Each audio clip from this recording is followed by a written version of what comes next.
Bien-aimé, écoute, tout ce que tu as reçu de Dieu t'appartient et t'appartiendra toujours. Même si tu les as perdus, tu le retrouveras toujours. Parce que la Bible dit ceci dans Ésaïe chapitre 1, le verset 3. Le bœuf connaît son possesseur, l'âne connaît la crèche de son maître. Bien-aimé, Dieu ne t'a pas béni sur la terre, Dieu t'a béni depuis le ciel car tu étais qu'un esprit. Lorsqu'il t'a mis dans le sein maternel, il t'a mis avec toutes tes possessions. Et c'est toi qui règnes sur tes bénédictions. Tes bénédictions te reconnaissent comme étant leur maître. C'est pourquoi tout ce que Dieu t'a donné t'appartient et t'appartiendra toujours. Tu passes des moments pendant lesquels tu prends que des mauvaises décisions. Tu es en train de vivre une mauvaise vie, une vie de péché.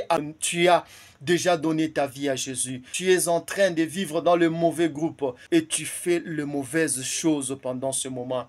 Bien-aimé, je te dis que quel que soit ce que tu es en train de faire, tu demeures le Fils de Dieu. Tu ne seras pas abandonné par Dieu parce que tu demeures toujours le Fils. Qu'un père abandonne son propre fils parce qu'il a désobéi, eh bien non, le Fils reste le Fils.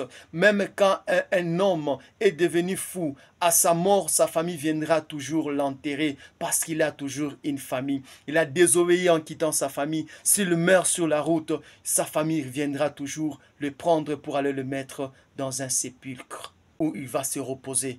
Tu demeures fils pour toujours. Tu ne seras pas fils et demain tu n'es plus fils. Bien-aimé, l'enfant prodigue, lorsqu'il a comme désobéi, il a vécu dans la débauche. La Bible dit ceci, son père l'attendait à l'extérieur jusqu'à ce qu'il est revenu.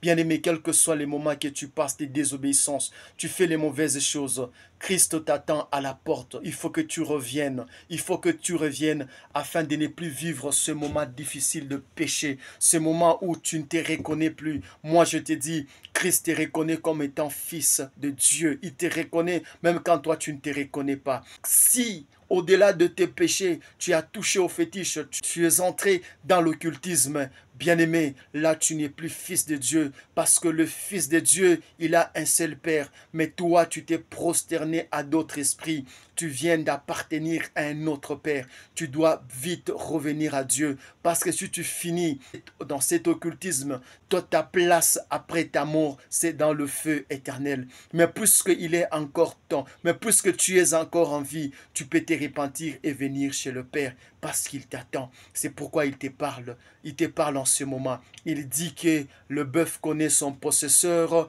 et ainsi l'âne connaît la crèche de son maître. Toi aussi, bien-aimé, tu dois connaître ton possesseur, c'est Christ, quelles que soient les choses auxquelles tu as touché. Tu dois connaître la crèche, la maison de ton Père, quel que soit là où tu es allé très loin de lui. Tu viens te repentir, il t'attend. Mais si tu meurs en étant dans cet état d'un homme qui est en train de faire des courbettes devant d'autres esprits, bien-aimé, tu es perdu. Lisons.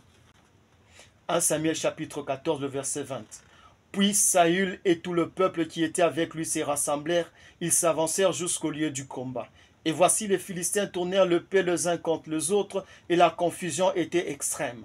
Il y avait parmi les Philistins, comme auparavant, des Hébreux qui étaient montés avec eux dans les camps, où ils s'étaient trouvés disséminés, et ils se joignirent à ceux d'Israël qui étaient avec Saül et Jonathan. Bien-aimés, vous savez qu'il y a des Hébreux qui faisaient partie des troupes de Philistins qui avaient encerclé tout Israël. Et ces Hébreux-là, ils avaient abandonné leur ancienne patrie pour aller s'allier aux Philistins. Ils sont devenus les ennemis de leurs propres frères. Mais un jour, l'heure a sonné. Je ne sais pas, tu passes quel moment de ta vie. Tu es passé du mauvais côté. Tu fais les mauvaises choses alors que tu es un fils de Dieu. Tu prends les mauvaises décisions. Tu fais des mauvaises pratiques. Mais aujourd'hui, Dieu t'appelle à retourner dans ta patrie, ta vraie patrie. Parce que là où tu es, c'est la nouvelle patrie et c'est la mauvaise. La Bible dit ceci. Lorsque Jonathan et celui qui gardait son épée avaient détruit un poste des Philistins, grâce à ça, les Hébreux qui étaient au milieu des Philistins ont commencé à tuer les Philistins. Bien-aimé, la parole d'aujourd'hui t'annonce que tu dois abandonner la vie que tu es en train de mener. La parole d'aujourd'hui t'annonce que tu dois retourner à ta patrie. Lorsqu'ils ont entendu que Jonathan a tué les Philistins, tous les Hébreux qui étaient au milieu des Philistins, ils ont commencé à tuer les Philistins. Et c'était une confusion totale au milieu des Philistins parce que ces Hébreux-là avaient aussi la tenue comme les Philistins. Et les Philistins, eux aussi, ont commencé à s'entretuer parce qu'ils ne se reconnaissaient plus. Bien-aimé, tu sais que là où tu es, tu peux abandonner et commencer à faire le bien. Et le monde des ténèbres, les gens qui te voient dans le mal, ils seront dans la confusion parce que tu viens de retourner à ta patrie de prédilection. Le bœuf connaît son possesseur, l'âne connaît sa crèche. Bien-aimé, le bœuf connaît son possesseur lorsque le possesseur parle. L'âne connaît la crèche de son maître quand le maître parle. Bien-aimé, la joie, c'est une richesse que Dieu t'a donnée.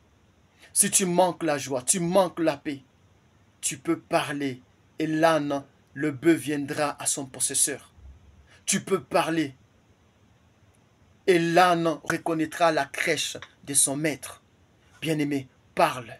Tu peux quitter cette mauvaise vie. Tu peux arrêter de prendre cette mauvaise décision. Si tu les décides aujourd'hui, parle seulement. Et ainsi, Dieu t'attend. Je te parle à travers cette vidéo. Et toi qui es le bœuf, toi qui es l'âne, si tu connais la voix du berger, tu peux rentrer. Que Dieu te bénisse. Amen.